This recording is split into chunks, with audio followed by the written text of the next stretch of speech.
Hello everyone, আজকে এসেছি job fair এবং এসএসসি রেজাল্ট সেলিব্রেশনে। আমার থেকে আসলে ইভেন্টটা চমৎকার লেগেছে। কালার কম্বিনেশন এবং ডেকোরেশনস অসাধারণ ছিল এবং স্কুলের বিভিন্ন স্টল ছিল। ক্লাবটা কনভেনশন হলটা দোতলা ছিল, উপরে ছিল হচ্ছে সেলিব্রেশন, নিচতলায় বিভিন্ন স্টল ছিল। লোগোর সাথে কালার মিলিয়ে বিভিন্ন ধরনের বেলুন ছিল, স্টুডেন্টরা ছবি তুলছিল। আর স্টুডেন্ট প্রপার টাইমে উপস্থিত হয়েছে এবং তারা ওয়েট করছিল যে কখন আমাদের যে পুরস্কারটা পাবো। এখানে একটা প্রাইজ দেওয়া হচ্ছিল সবাইকে, সব স্টুডেন্টদেরকে, এবং খাওয়া দাওয়া ছিল। চমৎকার একটা ইভেন্ট ছিল। প্রত্যেকটা টিচার এখানে হেল্প করেছে এবং তারা খুবই মজা ছিল আজকে আমাদের অনুষ্ঠানটা। আমাদের এখানে রোবোটিক ক্লাব থেকে একটা জোন করা হয়েছে। হলটা অসাধারণ ডেকোরেটেড ছিল।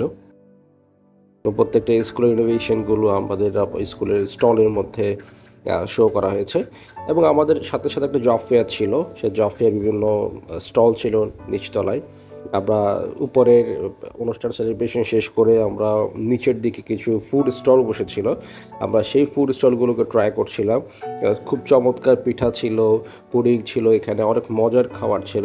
তো ওগুলো খেয়ে আসলে আমাদের দুপুরে লাঞ্চ করতেও অসুবিধা হয়ে গেছে, এতটা ভালো ছিল খাওয়াগুলো।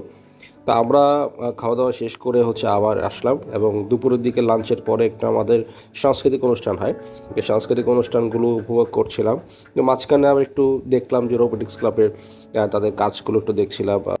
এরপর আমি চলে যাই আবার উপরের দিকে। আমাদের বিশেষ করে কিছু সাংস্কৃতিক অনুষ্ঠান চলছিল এবং শেষের দিকে চলছিল অনুষ্ঠান। আমাদের এই টিচারদের বিশেষ করে এই অংশটা আমার চমৎকার লেগেছে।